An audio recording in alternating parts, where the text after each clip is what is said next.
and then he ditched the fucking call and he never came back, like a little snaky coward. You rarely find citations at PragerU, just a lot of advertising for their social media sites. Weird. I don't know why they don't want to tell you where their information comes from, but it means you can't check and verify it. So I emailed Lomborg to ask him. His office told me his source is this paper by Hawkins et al., and right up top the abstract shows not a 10% difference, as Lomborg says, but a range from 10% to 24%. The authors later issued a corrigendum, and that figure was corrected to between 17 and 30%, which is even further from Lomborg's claim. The first thing that comes to mind is that Lomborg cherry-picked the figures, but I can't say that without reading the study. Okay, I've read the study, and yep, he cherry-picked the figures. Twitter files forwards by the climate change guy from your election night debate. Oh, this is the guy that claimed to be like a journalist that studied climate shit, who I started to call out on his complete and total misrepresentation and selective displaying of graphs.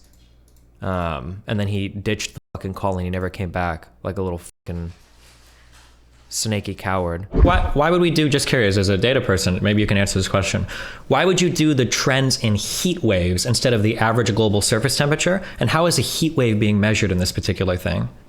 Well, you can do. I mean, if you go back up to the very top, I mean, in the beginning of I assume that most people know that the planet has gotten 1.15 degrees warmer since pre-industrial temperature. So I say that at the very top.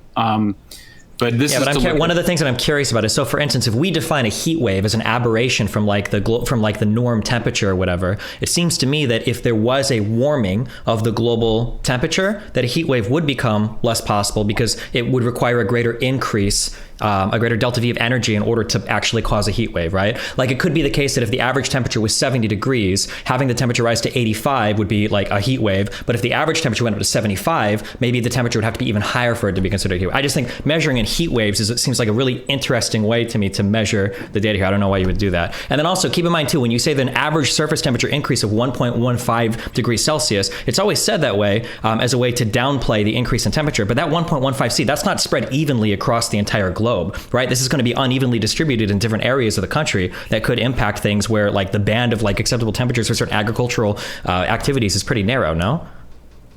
Well, first of all, when people point out that the world has gotten 1.15 degrees centigrade warmer since pre-industrial temperatures, that's not a way to downplay climate change. That's just what the best available science shows. So, you know, there's some people that want to see temperatures go no higher than 1.5. There's some people that say 2 or whatever, but it's not a way to downplay anything. It's just what the facts are.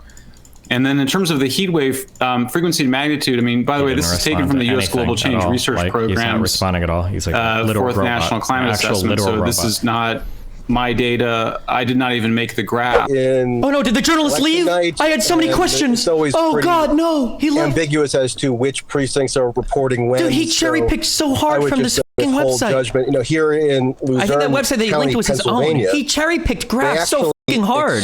Why didn't he talk about like the coldest temperature days, like rising and rising? Is unprecedented. I'm not sure. There's chatter that. Is that who this guy is? He left and never came back. As soon as he was like, I think I've mentioned this before. There are always like certain, there are certain things that people do where I can probably know the exact answer just based on the opposite of what you said because of how you said it. And that guy was saying something like, I know that climate change isn't real because the duration of the average heat wave is the same now as it was in 1940. It was like the weirdest, like, why wouldn't you just go by like increase in average surface temp? Like, what a weird way to measure, climate change. And I also read more after stream because I was curious because I looked up some shit and I didn't know this either because I'm a fucking idiot. The time period that he was comparing to, what our heat wave duration or whatever is like now, whatever the time period that we're at now, was the same as the fucking Dust Bowl in the 30s. And I'm like, wait a second. The Dust Bowl was brought on by a ton of man-made problems, right? There was a whole bunch of really bad farming processes that we were going through, and they were fucking up a lot of the land, and they were causing like weird storms, I think like dust storms, fucking temperature fuck-ups, like a whole bunch of really bad shit was happening. And your go-to to say that we don't have a problem right now was that we are like through climate at the same place now that we were during the fucking Dust Bowl. I didn't know this at the time though. Fuck me though. But what a horrible point for him to bring up. If I ever debate someone again and like, oh, well, like we're fine. Like the climate was just like this in the 30s. It's like in the 30s, Ninja, during the fucking Dust Bowl? That's what you want to compare shit to? And you're going to say that's okay? We don't have a Dust Bowl right now. This is just normal weather. Like, yeah, fuck me, fuck that guy. What a slimy fuck.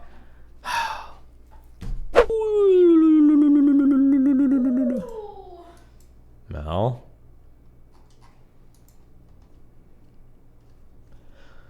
If climate change was killing 140,000, there would be addled woke moralists gluing themselves to everything in sight.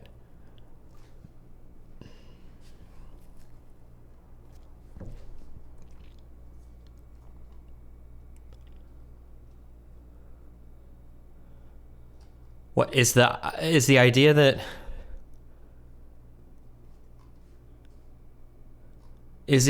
green energy is like causing these people to all die in the winter? Is that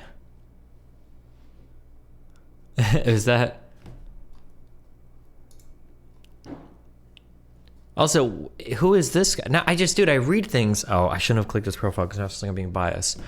Yes, cold kills much more than heat. Yes, high heat. What is this supposed to be like some like way to say fuck, who cares about global warming when cold is worse than hot? Like what the fuck?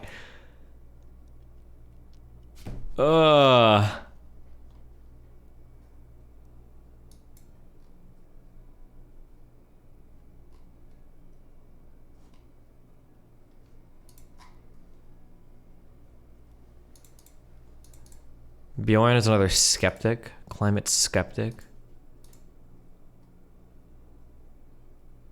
Polar bear population increasing. Doesn't fit the climate narrative, so info canceled. Here's the polar bear population increasing, but they don't want you to know.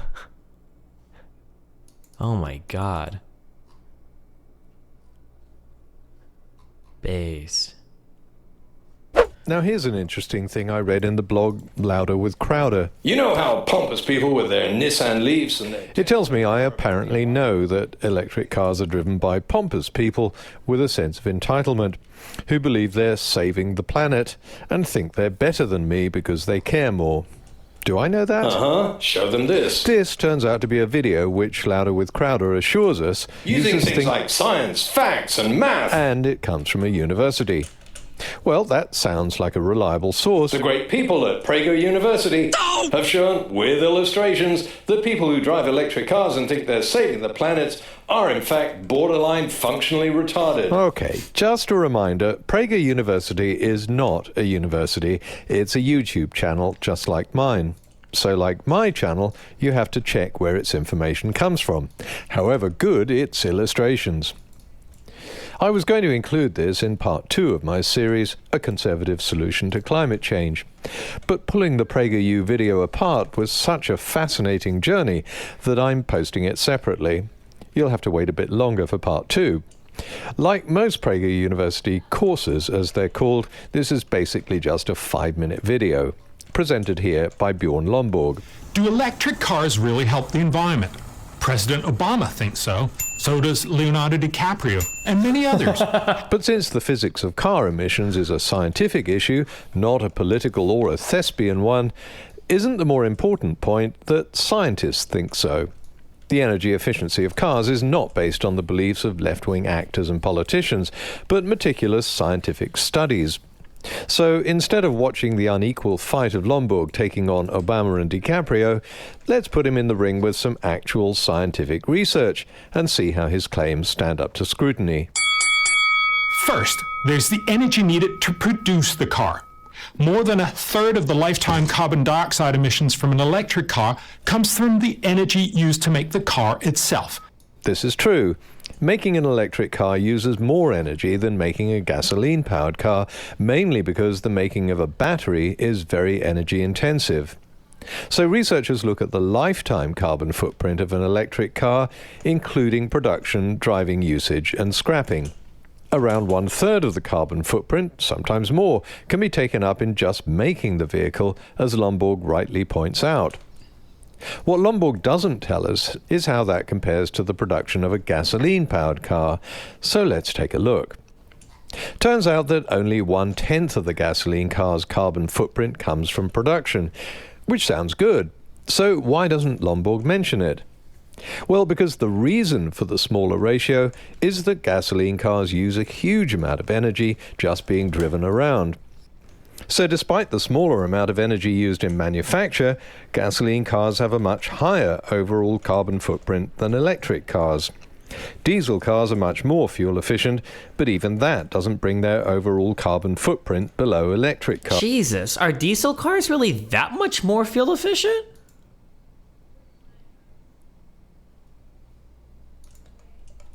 What is the mileage you're getting on like a diesel, like a diesel like coupe? Coupe? They're called coupes, right? Like a 4-door sedan. It's not going to be like 100 miles per gallon or something, right? It's like double mileage. Is it actually double? Oh wait, this is compared to an electric over here. I'm sorry, never mind. This is an electric. Graph is electric versus petrol. Okay, we don't say petrol here. Okay, I don't know where you're from, what gross European, but we call it gas. Okay, or maybe gasoline. I don't know what petrol. I don't know what that word fucking means. Okay, leave it out of my chat. While it's true that electric cars don't run on gasoline, they do run on electricity, which in the US is often produced by another fossil fuel, coal. As green venture capitalist Vinod Khosla likes to point out, electric cars are coal-powered cars. Okay, even if you're using coal to power a car, I feel like I can draw from like 30 different scientific disciplines or just personal things that I happen to know in my brain of like, I don't want to say common sense, but anytime you talk about having a central manufacturing thing versus replicating that and miniaturizing that across a million different things, it's always going to be more efficient to have that particular thing in some central area.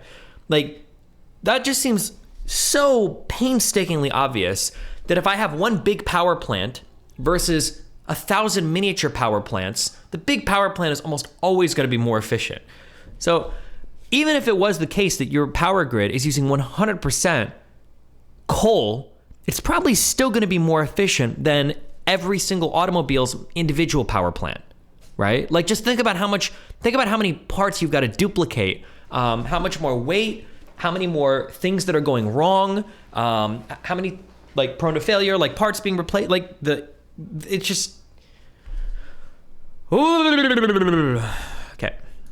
And that's assuming your grid is 100% powered by coal, which I don't even know in the US if that's true anymore, or what percentage of power we get from coal versus LNG and whatever. That would be true if all the electricity they use comes from coal, but of course it doesn't. In the United States, some grids have a high coal component, others have none at all. And for the national average, coal fuels less than 1/3 of America's electricity. The most popular electric car, the Nissan Leaf, over a 90,000-mile lifetime, will emit 31 metric tons of CO2. A comparable Mercedes CDI A160 over a similar lifetime will emit just 3 tons more across its production, diesel consumption, and ultimate scrapping. That's close to a 10% difference, which is not much. So, as always, we have to ask, where do Lomborg's figures come from? PragerU doesn't tell us. Unlike my channel, where all my sources are cited, you rarely find citations at PragerU, just a lot of advertising for their social media sites. Weird. I don't know why they don't want to tell you where their information comes from, but it means you can't check and verify it. So I emailed Lomborg to ask him. His office told me his source is this paper by Hawkins et al., and right up top the abstract shows not a 10% difference, as Lomborg says, but a range from 10% to 24%. The authors later issued a corrigendum, and that figure was corrected to between 17 and 30%, which is even further from Lomborg's claim. The first thing that comes to mind is that Lomborg cherry-picked the figures, but I can't say that without reading the study. Okay, I've read the study, and yep, he cherry-picked the figures. First of all, Lomborg has adjusted the figures to take account of America's greater reliance on coal as a fuel for electricity, compared to the average European fuel mix on which the study was based. That's fair enough. What he didn't do was adjust the fuel efficiency of the European cars to take account of the lower fuel efficiency in the USA, which would have made the electric cars look greener. And here's where the cherry-picking comes in. Turns out that when the paper looked at the crucial area of fuel consumption, it didn't just make one comparison with the electric car, it made two, one for diesel, the other for gasoline. But the gasoline car miraculously disappears when Lomborg does his own calculations. Why? Presumably because even in fuel-efficient Europe, diesel cars have much better fuel economy. In this case, around 53 miles to the gallon combined, city and highway driving, and therefore emit far fewer lifetime CO2 emissions. I did email Lomborg's office again asking why he had ignored the comparison with the gasoline car, and I was stunned by this reply from his media manager. I'm sure many drivers of different cars would want whatever vehicle they drive to be included in an analysis. However, comparison of one fossil fuel and one electric car is the simplest and clearest way of highlighting their differences. Anyone who understands basic science or data analysis must be face-palming right now. Yes, I'm sure drivers of different cars would want whatever vehicle they drive to be included in the analysis, but we're not dealing with drivers of different cars or what they want. We're dealing with a scientific study that made two comparisons. Lomborg picked the one that came closest to supporting his conclusion and ignored the one that didn't. This is the lamest excuse for cherry-picking I've ever read. If you don't understand how wrong that is, it would be like me claiming that 65% of US electricity comes from renewable resources, citing this study as my source. I'm sure Lomborg would be the first to say this is an absurd claim and accuse me of cherry-picking just one grid and ignoring the rest. Would it be a legitimate excuse to say, I'm sure many people would want whatever grid they're connected to included in an analysis, but it's simpler and clearer to use just one. Cherry-picking just one comparison may be simple, but that makes it very unclear that the other comparison in the study is screaming a very different result. If it is simpler and clearer to choose just one, the obvious choice would have been the gasoline car. After all, only around 5% of Americans drive diesel cars, and even though the gasoline car gets 42 miles to the gallon combined, which is way more than most similar-sized American cars, at least it's closer than the diesel's 53 miles to the gallon combined. Better yet, adjust the fuel economy to an average of what most Americans drive. I checked the EPA's annual fuel economy list for new small and hatchback cars, and most gasoline vehicles in the USA are around or under 30 miles to the gallon combined. So they're emitting around twice as much CO2 as the diesel comparison that Lomborg cherry-picked. Then he goes on to make another comparison for larger cars, and again picks a diesel. The results are similar for a top-line Tesla, the king of electric cars. It emits about 44 tons, which is only 5 tons less than a similar Audi A7 Quattro. Is he memeing the audio, or does it really sound like this on their fucking video? There's no way it sounds as bad, right? That's a difference of about 10%. PragerU cites no source, but USA Today gives us a link in Lomborg's opinion piece where the same claim is made, and this was confirmed by Lomborg's office as his source. But the links just take you to this government website, listing the fuel economies of the two cars. So let's see what actual published studies have found. The Union of Concerned Scientists made a cradle-to-grave emissions study in the USA. It found that gasoline cars emit 29 tons more CO2 equivalents than mid-size electric cars powered by an electricity grid mix representative of where those cars are sold.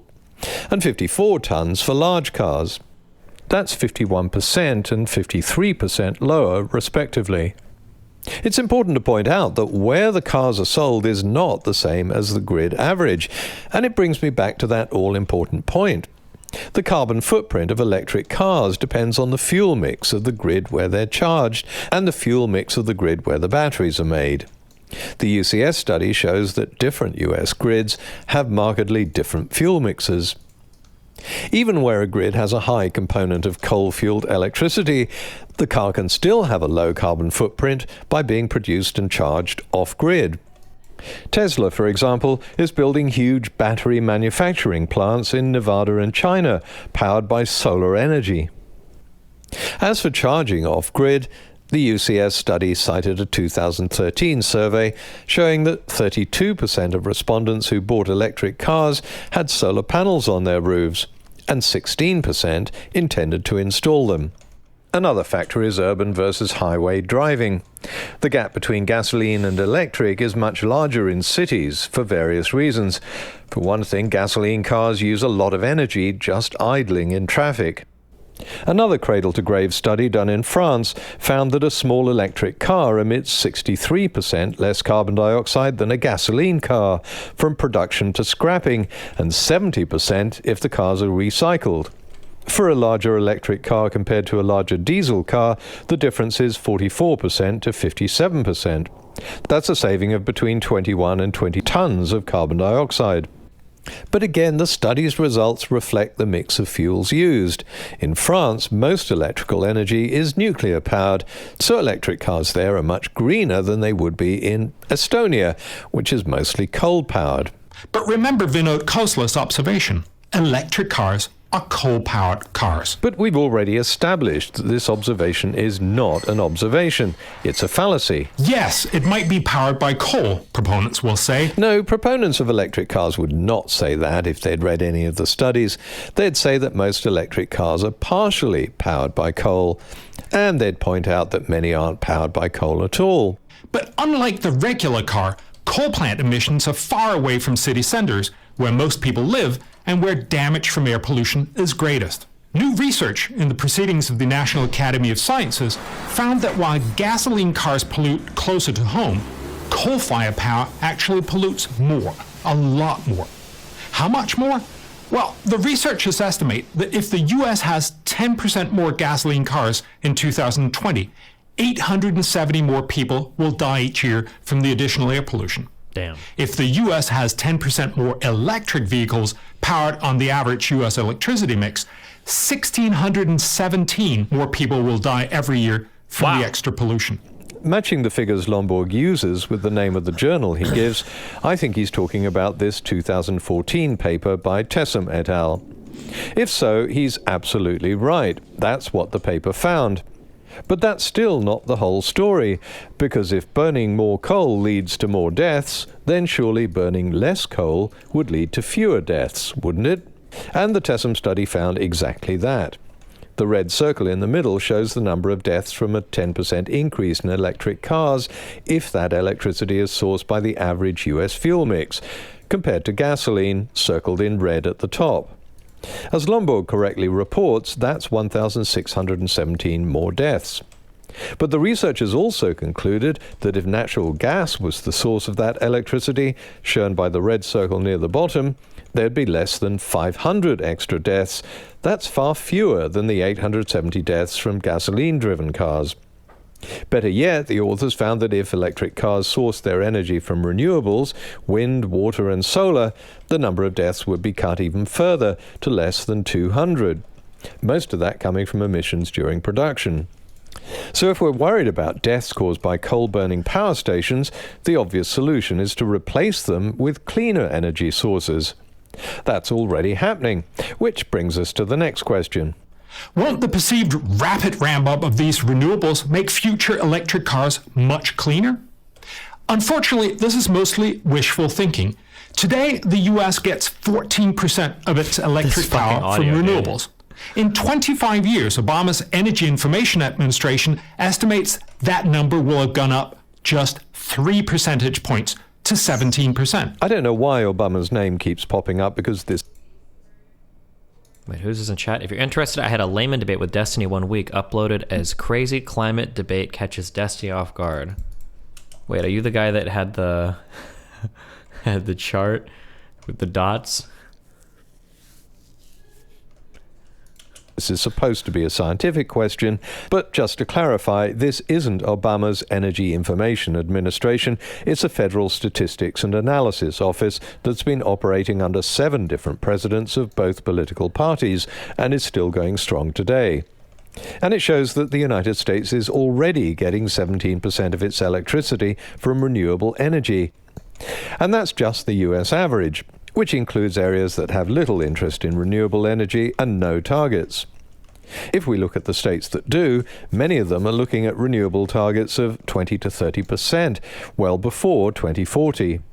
So getting energy from renewables is not wishful thinking in places where it's being actively pursued. It's only wishful thinking in places that do nothing except wishfully think. But that's not the whole story on how emissions are coming down. Listen carefully to Lomborg's choice of words as he continues.